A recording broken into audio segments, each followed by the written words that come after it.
आमची तर 9-9:30ला झोपणारे आज 10-10:30-11 वाजत आलते तरी बाहेर बसले होते. याचं कारण काय तुम्हाला पुढे व्हिडिओमध्ये पाहायलाच मिळेल. मी अश्विनी स्वागत करते तुमचं आपल्या छान अशा व्हिडिओ ब्लॉगमध्ये.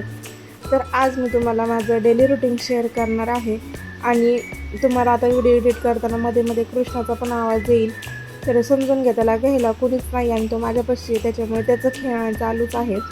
तर मलाच काहीतरी ॲडजस्ट करावं लागतं, एकतर काम तरी किंवा मग म्हणजे तो ज्यावेळेस झोपलेला असतो त्यावेळेस मला काम करून घ्यावं लागतं. त्याच्यामुळे ना तो जागा असतानाच मी व्हिडिओ एडिट करत असते. तर आता आहे ना सकाळीच मी पहिले तर म्हणजे डबे द्यायचे होते आणि आजचा स्वयंपाक जास्त काहीच नव्हता. फक्त फ्लॉवरची भाजी आणि चपात्या पटकन करून घेतल्या. म्हणजे याचं काय कारण आहे ते तुम्हाला पुढे व्हिडिओमध्ये पाहायलाच मिळेल. तर आता सगळं जे काम आहे ना, जसं की धुणं भांडी झाडून फरशा हे सगळं ना पटकन असं आवरून घेतलं आणि त्यानंतर ना मोठा स्वयंपाक करायचा होता. तर बघा, आजचा जो होता ना तो आषाढ महिन्यातला शेवटचा दिवस होता.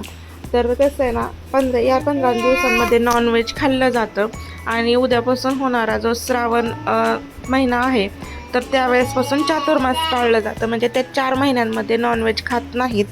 तर आता तुम्ही म्हणताल आज नॉनव्हेजचा व्हिडिओ टाकला आणि उद्यापासून श्रावण पाळला, तर जशी आपली परंपरा आहे तसं आपल्याला वागावंच लागतं. कारण की या म्हणजे आषाढ अमावस्याला पर्यंतच नॉनव्हेज खातात आणि तिथून पुढे जे पाळतात ते श्रावण महिन्यांमध्ये खात नाहीत किंवा मग 4 महिने खात नाहीत. तर मी पण माझे ते व्हिडिओ तुम्हाला शेअर करणारच आहे. पण आजचा जो व्हिडिओ आहे ना तो आखाड पार्टीचा आहे आणि जे नॉनव्हेज खाणारे आहेत त्यांनी पहा आणि जे व्हेजिटेरियन आहेत प्युअर त्यांनी व्हिडिओ स्किप केला तरी चालेल. तर या इकडे बघा, आमच्या वस्तीत आहे ना देवाला बकरं कापलं जातं आणि मग त्याचा सगळ्यांनी वाटा घ्यायचा असतो. तर बकरं आहे ना ते आमचंच कापलं होतं, ते 20-22 किलो त्याचं मटण पडलं होतं. तर प्रत्येकाने 2 किलो 3 किलो 4 किलो कुणी 1 किलो अशा पद्धतीने वाटे घेतले आणि जो शेवटचा वाटा राहिला होता ना मग तो आम्हीच घेतला. तर हे मटण आहे जवळपास 5-5.25 किलो होतं. तर मटण जास्त होतं तर एवढं आम्हाला घरी म्हणजे सरणार नव्हतं.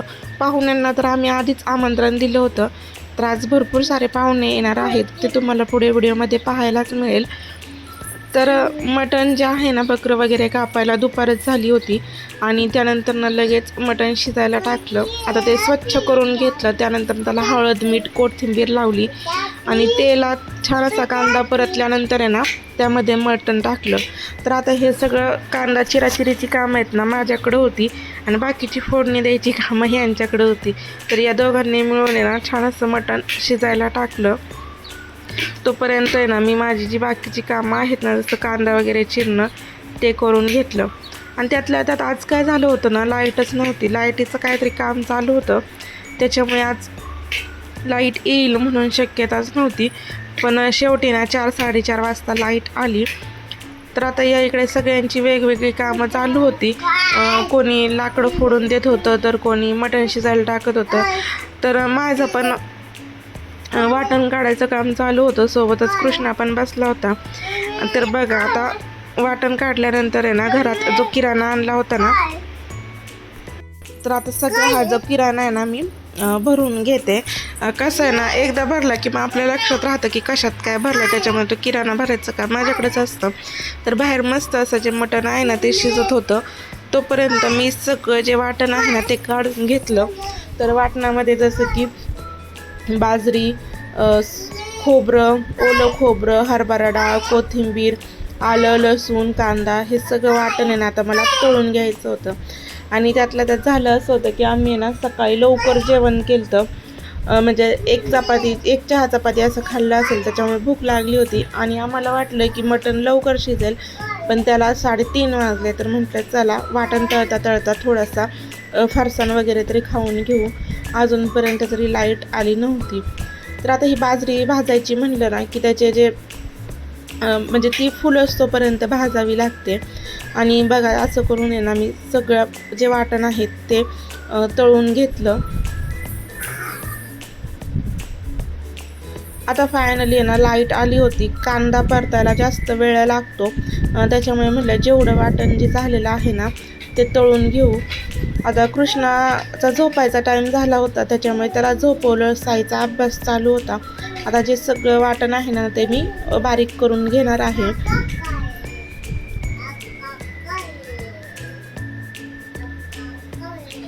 आता घरात आहे ना भरपूर असा पसारा झालता. म्हटलं सगळ्यात आधी तर घर झाडून घेऊ, कारण की ना पाहुणे यायला सुरुवात झाली होती. आणि आता जे मटण करायचं काम होतं ना ते मिस्टरांकडे होतं. आता जे मोठं यात्रेचं किंवा मग जास्त पाहुणे येणार असतील तर ते मटण करायचं काम, म्हणजे मटणाची भाजी ते करतात, कारण की त्यांच्या हातची चांगली होती. आणि घरात कधी करायचं म्हटल्यावर करत नाहीत. त्याला असो, तर आता पाहुणे येणार होते त्याच्यामुळे त्यांनी मटण करायला घेतलं. आता ते फोडणी देणार असले तरी त्यांच्या हाताखाली भरपूर असं करावं लागतं. घरातून बाहेर सगळे मसाले, वाटण, तेल हे ते सगळं आणायचं, त्यावेळेस ते फोडणी देणार. तर आता इकडे ना तुमच्यासोबत व्हिडिओ शेअर पण करायचा होता की मटणाची जे भाजी किंवा कालवण जे आहे ना ते कसं केलं.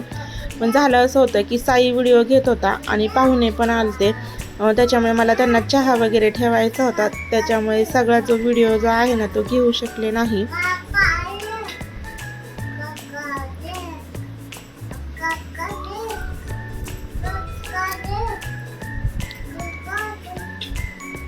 तर आता यातलं निम्म जे मटण आहे ना ते रस्स्यामध्ये टाकलं आणि जे बाकीचं मटण आहे ना त्याचं फ्राय करून घ्यायचं होतं.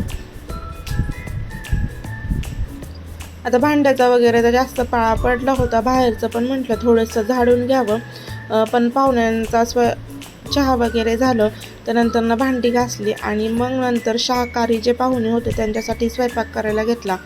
आता जो सगळा स्वयंपाक आहे ना तर चुलीवर आणि शेगडीवर मिळून करायचा होता, कारण की गॅस नव्हता. पण लाईटीचं पण असं चाललं होतं की लाईट पण ये जा अशी करत होती. त्याच्यामुळे ना म्हणजे शाकाहारी ज्या ताईच खाणार होत्या त्या म्हणत होत्या की नको माझ्यासाठी स्वयंपाक, पण मग तरी पण केला, ते बरोबर वाटत नाही.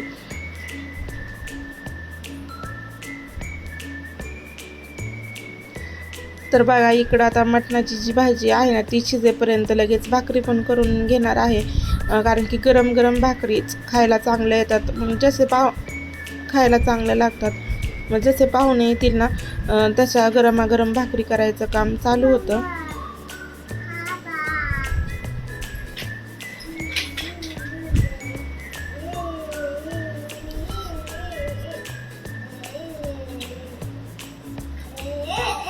आता आमच्या इकडं असं म्हणतात, जर हांड्याने किंवा तांब्याने एकदम जर पाणी ओतलं ना तर भाजीची चव जाते. त्याच्यामुळं पाणी जे वाटणाचं पातेलं किंवा वाटणाचं भांडं असतं ना त्याच्यात घ्यायचं आणि त्यानंतर पाणी ओतायचं.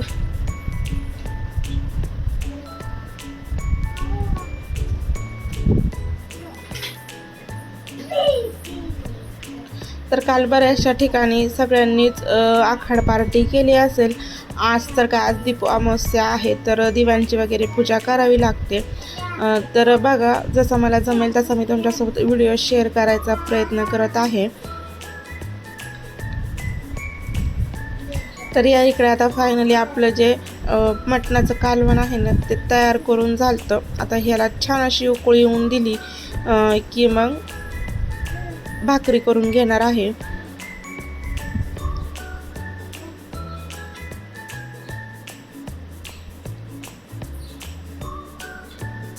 आता हे जे सरपण होतं ना ते म्हणजे कुचकं झालेलं असं आपण म्हणू ना, खराब झालेलं होतं, त्याच्यामुळे त्याचा जास्त धूर झाला. आता इकडे चहा वगैरे करून झाला होता. त्यानंतर शाकाहारीमध्ये स्वयंपाक करायचा होता, तो म्हणजे पुरी, वरण भात आणि श्रीखंड आणलं होतं. त्यांना म्हटलं होतं भजी वगैरे, पण त्यांनी ना काहीच करून दिलं नाही आणि शेवटी ना त्याच भाकरी करायला बसल्या होत्या. तर बघा छान अशी जी भाजी आहे ना मटणाची आपली ती तयार झाली होती. आता जो शाकाहारी स्वयंपाक आहे ना तो थोडा वेळ झाकून ठेवणार आहे, कारण की त्यांना पण लगेच जेवायलाच वाढायचं होतं. तर त्या पण जेवायला बसल्या. त्याच्यानंतर बाहेर पहिली पंगत बसली, त्याच्यामध्ये साहित्य बसलाच होता. आता घरी जर काय कार्यक्रम असला की त्यांना कसं खूप भारी असं वाटतं. आता सगळ्यांची पहिल्या पंक्तीचे जेवण वगैरे झाले, भांडी घासायची होती, पण साईच्या मामाने जो खाऊ आणला होता ना तो काढून ठेवला. आता मामा लोकांचं कसं आलं की त्या भाच्यांसाठी भरपूर असा खाऊ आणतात, तर माझी भांडी घासायला ना हेच नव्हतं, म्हणजे किती पण भांडी पडत होती तेवढी भांडी आहे ना पटकन अशी घासून घ्यावी होती, कारण की आज पत्रावळ्या वगैरे असं काय आणलं नव्हतं. आणि त्यानंतर मग जसं जमल ज्याला जसं जमल ते जेवायला येत होतं. आणि त्यानंतर एक दोघं जण आले नव्हते, त्यांच्यासाठी डबा पण पॅक करून दिला होता. आणि त्यानंतर बघा आता संध्याकाळी 9:15 9:30 9:45 वाजले होते. त्यावेळेस ना बरेच जण आले, म्हणजे एकदम आहे ना 10-11 जण जेवायला बसायचे होते. तर त्यांच्यासाठी या इकडे ताटं केली. मिस्टरांनी पण मला थोडीफार मदत केली ताटं करण्यासाठी. तर त्यांची सगळ्यांची जेवणं या इकडे चालूच होती. त्यानंतर मी परत लगेच आहे ना भांडी घासून घेतली, कारण की म्हटलं एकदा कृष्णा झोपलाय, तो जर उठला ना मग तो मला जेवण पण करून द्यायचा नाही आणि काहीच नाही. त्याच्यामुळे ना मी पटकन अशी भांडी घासून घेतली. आता ही भांडी बाहेर नेली असती, पण बाहेर ने आण करेपर्यंत ना भरपूर असा टाईम जातो, त्याच्यामुळे बेसिनमध्येच भांडी घासली. आणि बघा आमचा शेवटचा पाहुणा आला, तो म्हणजेच 11 वाजता. तर त्याची सगळेजण वाट बघत बसले होते. तर इकडे 10:30 वाजत आले होते. त्याच्यासाठी भाजी गरम करायची ठेवली होती. तर अशा पद्धतीने आपला ना आजचा छोटासाच व्हिडिओ होता. तुम्हाला जर आवडला असेल ना तर नक्कीच आपलं चॅनल लाईक करा, शेअर करा आणि हो सबस्क्राईब करायला मात्र विसरू नका. व्हिडिओ पाहिल्याबद्दल धन्यवाद.